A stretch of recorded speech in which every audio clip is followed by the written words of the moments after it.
Welcome students in today's chemistry lecture biomolecules. In previous lecture we have discussed disaccharides. Today we discuss proteins. Proteins हा या chapter मधला महत्त्वाचा major part आहे. या भागावरती 1, 2 आणि 3 मार्क्सचे प्रश्न विचारले जातात. पाहूयात. Proteins. Proteins are the fundamental structural materials of animal bodies. Protein हे ॲनिमल बॉडीचं मूलभूत असं स्ट्रक्चरल मटेरियल आहे.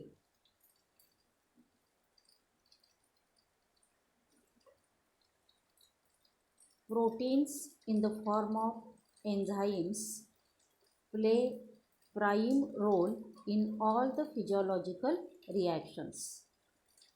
एन्झाईम फॉर्ममध्ये असणारे प्रोटीन्स हे फिजिओलॉजिकल रिॲक्शन्समध्ये महत्त्वाचा रोल प्ले करतात. म्हणजेच शरीराच्या आतील अवयवामध्ये होणाऱ्या बायोलॉजिकल रिॲक्शन घडवून आणण्यासाठी एन्झाईम फॉर्ममध्ये प्रोटीनचा महत्त्वाचा रोल आहे. The name protein is derived from Greek word proteios which means primary or of prime importance. Protein हा शब्द ग्रीक वर्ड प्रोटिओस म्हणजे त्याचा अर्थ आहे प्रायमरी मूलभूत किंवा महत्त्वाचा मूलभूत असा या शब्दाचा अर्थ आहे. Nutritional sources of proteins are milk, pulses, nuts, fish, meat etcetera. प्रोटीनचं जे सोर्स आहे, स्रोत आहे ते दूध, डाळी, तेलबिया, मासे, मटण यामधून मिळतं. Chemically proteins are polyamides which are high molecular weight polymers of the monomer units called alpha amino acids. Chemically जर प्रोटीनचा विचार केला तर प्रोटीन्स हे पॉलीअमाइड्स आहेत आणि त्याचं मोलेक्युलर वेट हे जास्त आहे.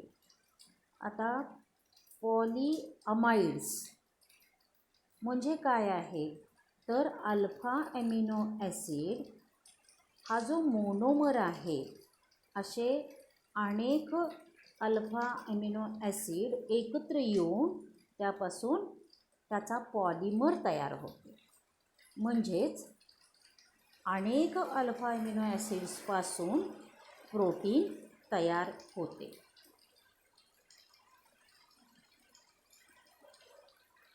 त्यानंतर बघूयात alpha amino acids. Proteins on complete hydrolysis give rise to a mixture of alpha amino acids. Alpha amino acids are carboxylic acids having an amino group bonded to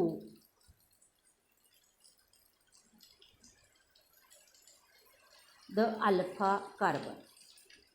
आता या ठिकाणी प्रोटीनचं कंप्लीट हायड्रोलिसिस झाल्यानंतर alpha amino ॲसिडचं mixture मिळतं.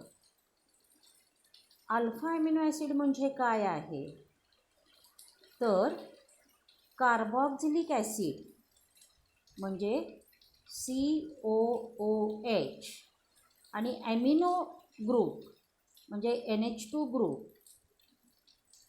हे दोन्ही group alpha carbon ॲटमला attach झालेले असतात. आता या ठिकाणी अल्फा ॲमिनो ॲसिडचं स्ट्रक्चर दिलेलं आहे.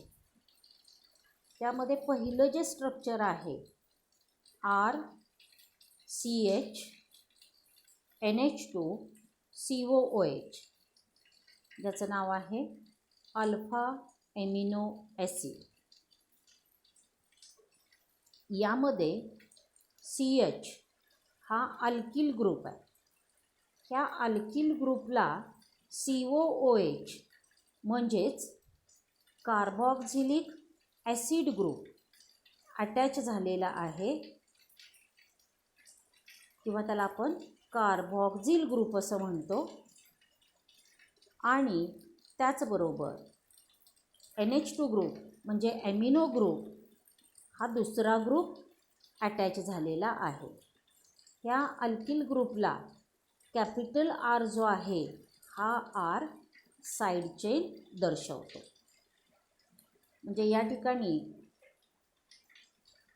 यामध्ये Rच्या ठिकाणी इतर ग्रुप अटॅच होतात आणि त्यापासून वेगवेगळी ॲमिनो ॲसिड्स तयार होतात. आता यामध्ये दुसरं जे स्ट्रक्चर आहे, या स्ट्रक्चरमध्ये L अल्फा ॲमिनो ॲसिड असं नाव दिलेलं आहे. आता हा फिशर प्रोजेक्शन फॉर्म्युला आहे ॲमिनो ॲसिडचा.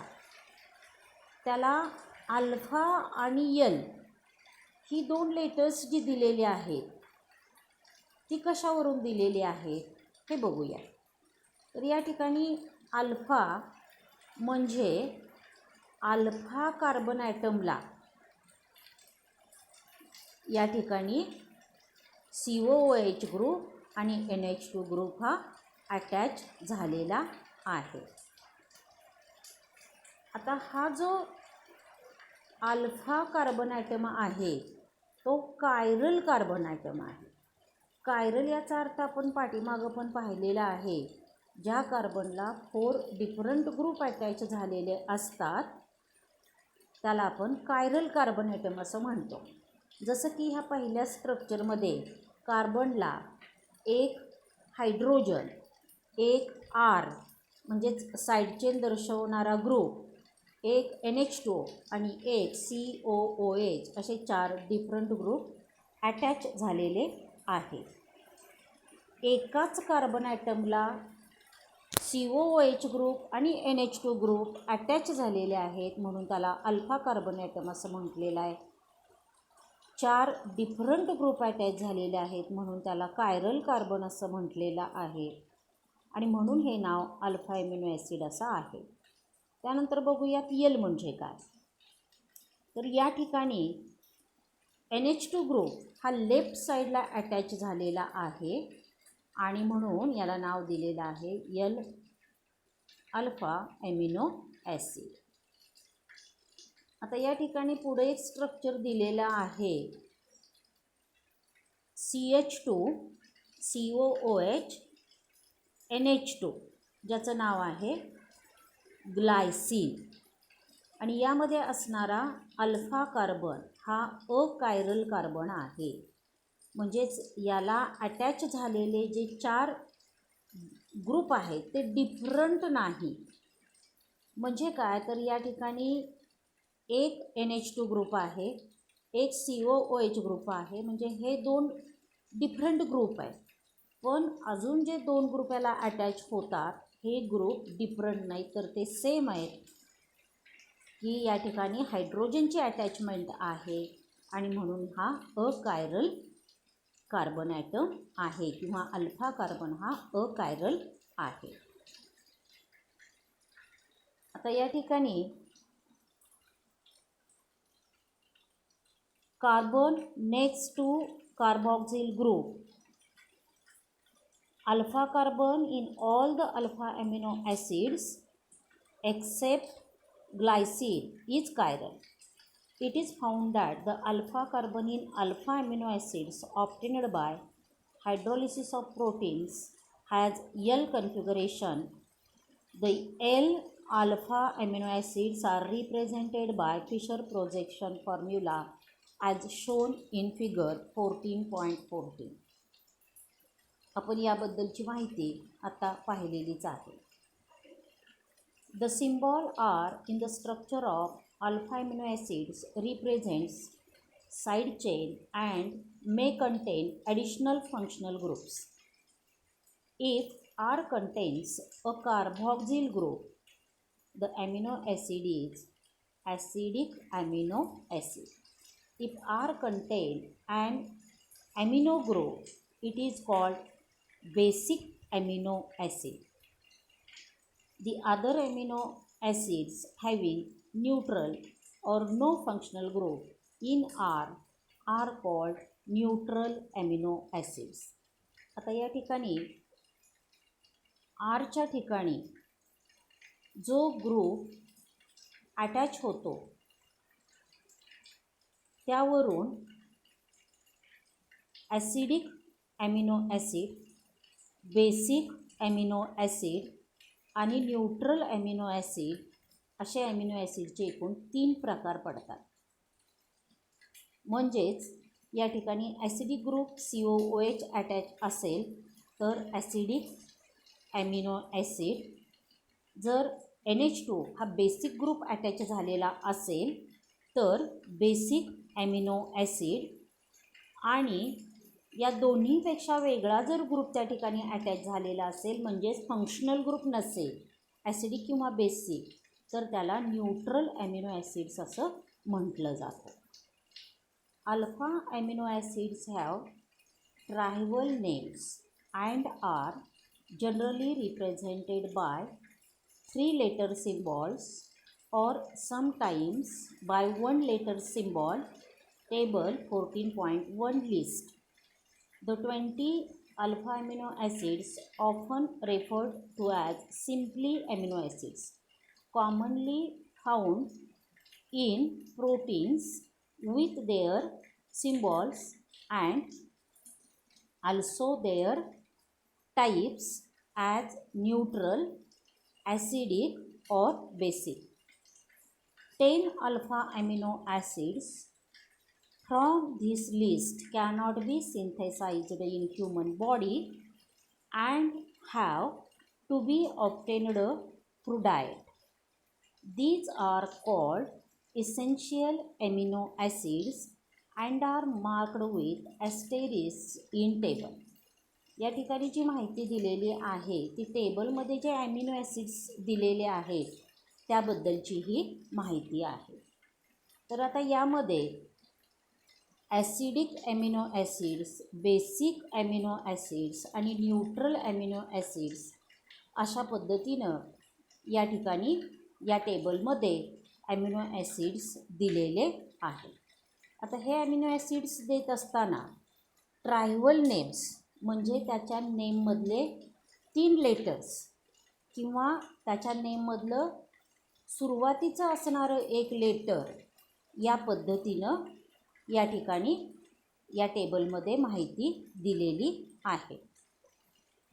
शिवाय यामध्ये इसेन्शियल ॲमिनो ॲसिड्स, आता इसेन्शियल ॲमिनो ॲसिड्स म्हणजे काय तर या टेबलमध्ये एकूण 10 ॲमिनो ॲसिड्सची जी लिस्ट दिलेली आहे ही 10 ॲमिनो ॲसिड्स ही तयार करता येत नाही किंवा ती ह्युमन बॉडीमध्ये पण आपणाला मिळत नाही, तर ती डाएटमधून घ्यावी लागतात आणि म्हणून त्याला इसेन्शियल ॲमिनो ॲसिड्स असं म्हटलेलं आहे. आणि अशी जी ॲमिनो ॲसिड्स आहेत ती ॲस्टेरिस्कच्या साहाय्यानं दाखवलेली आहे. आता ही जी लिस्ट आहे ह्या लिस्टमध्ये जे ॲमिनो ॲसिड्स आहेत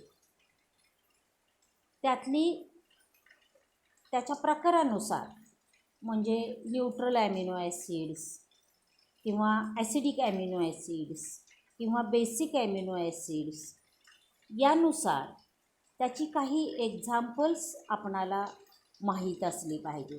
किमान 2-2 एक्झाम्पल्स तरी आपणाला माहीत असली पाहिजे.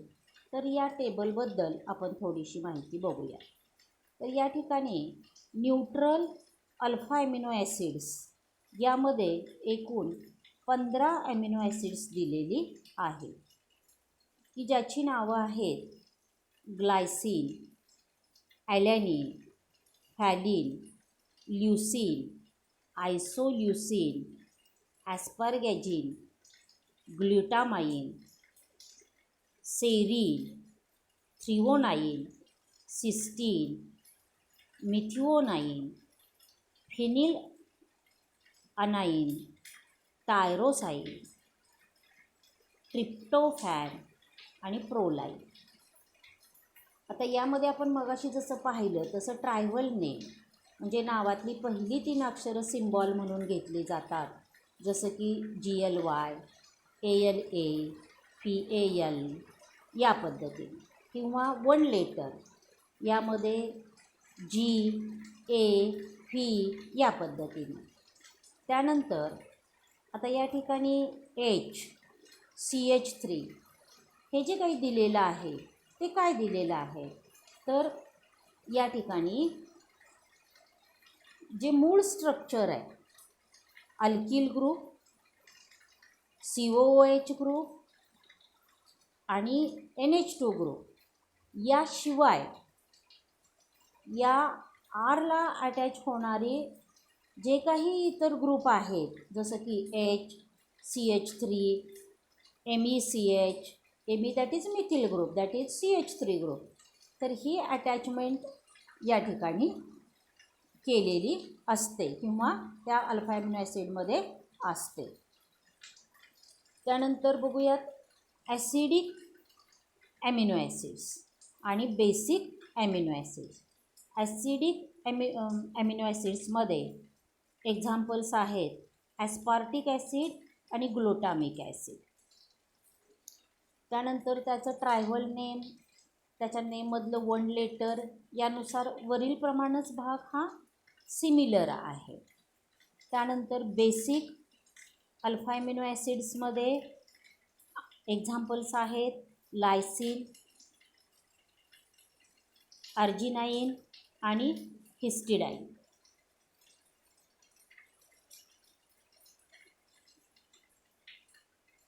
त्यानंतर alpha amino acids are high melting water soluble crystalline solids unlike simple amines or carboxylic acids. Alpha amino ॲसिड्सला हाय मेल्टिंग पॉईंट असतो. ते वॉटर सोल्युबल क्रिस्टलाइन सॉलिड्स आहेत आणि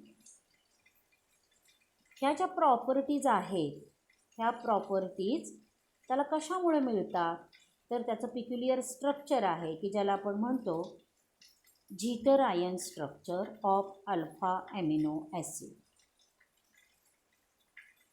An alpha amino acid molecule contains both acidic carboxyl bond COOH group as well as basic amino bond NH2 group.